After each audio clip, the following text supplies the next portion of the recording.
tələf olması meydanda üzə çıxmalı. Əslində studiyamızda, monitorda çox gözəl bir müqayisə var görüntü olaraq. Bəli.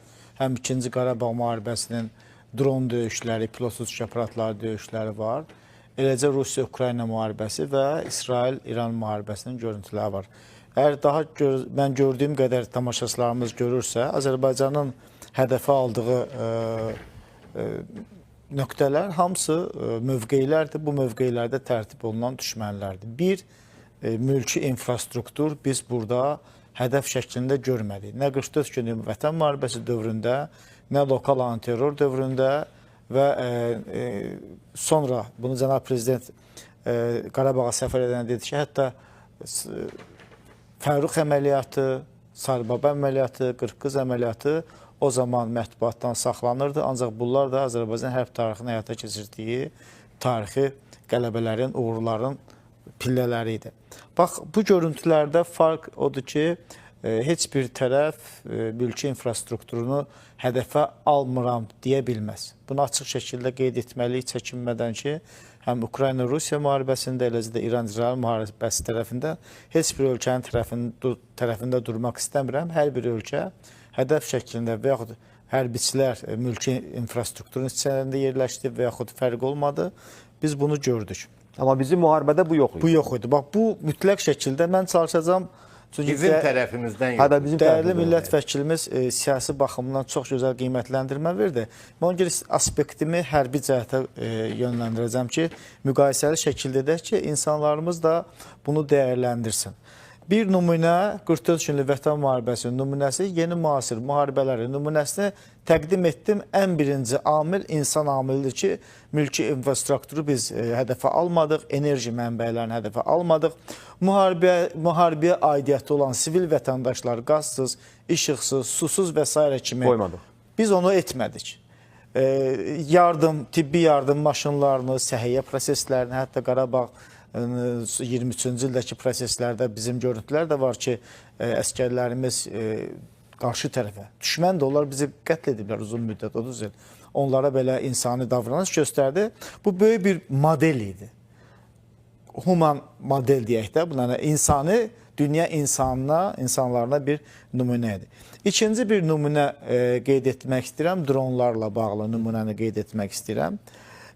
Azərbaycan ilk dəfə olaraq pilotsuz uçuş aparatları ilə düşmən dərinliyində hava hücumundan müdafiə sistemlərinin sıradan çıxarılması prosesini həyata keçirməklə Azərbaycan hərbi hava qüvvələrinin, qırıcı təyyarələrinin Ermənistan fəzasında açıq şəkildə hərəkətini təmin etdi. Yəni, hava hücumundan müdafiə sistemini təkmilləşdirilmiş formada hava qüvvələrini tərtib etdi. İndi iki müharibədə bunun fərqli tərəflərini qeyd etmək istəyəcəm. İsrail-İran müharibəsində, istər dekabr ayında olan, istər bu daha sonra olan proseslərdə İsrail-İranın hava hücumundan müdafiə sistemlərini eyni modelin başqa silah növləri ilə istifadəsini etdi və biz sizin efirlərdə gördük, son bir həftə 10 gündür ki, İran hava hücumundan müdafiə sistemini bərpa etdi və o fəaliyyət göstərdi. İkinci mənfi tərəfi, bundan demək olar örnək götürülməyən mənfi bir tərəfi nümunə çəkəcəm. Ukrayna və Rusiya müharibəsi dönəmində Qastamila aeroportuna eniş edən Rus desantlarının vertolyotları Ukrayna hava hücumu müdafiəli görüntülər var. Yəni biz artıq heç yəni artıq söz demirik. Görüntülər var sosial şəbəkələrdə. Vertolyot yəni eskadrillası sıradan çıxarılırdı və həmin o Qostomel aeroportu götürüləndə... Canlı qüvvə ilə birlikdə? Bəli, canlı qüvvə ilə birlikdə və desant düşürtmə proseslərində yəni, nəzərə alınmayan amillər var idi. Bax, bu da həm mənfi tərəfini qeyd etdiyi hava hücumundan müdafiə sistemlərinin, həm müsbət tərəflərini hər iki müharibədə qeyd etdi. İkinci məsələ, sizin çox gözəl qeyd etdiyiniz və dəyərli millət vəkilimiz də o hissəyə toxundu. Haqq və ədalət üzərində milli ruhun birliyi qarşıda olan düşmənin gücündən və havadarlarının dəstəyindən, eləcə də onun silahlarından daha güclüdür. Nümunə çəkəcəm. Sadə bir nümunə çəkəcəm. Yəni, heç kim bizdən inciməsin. Sadəcə mən hərbçi kimi danışıram. Mən burada Azərbaycanlı kimi yox, Azərbaycan vətəndaşı kimi deyil, sadəcə bir hərbiçi. Hərbiçi də bütün elmləri, bütün hərbi müharibələri, eləcə də bütün hərb tarixlərini araşdıran şəxslərdir, hərbiçilər. Nədir qeyd etmək istədiyim?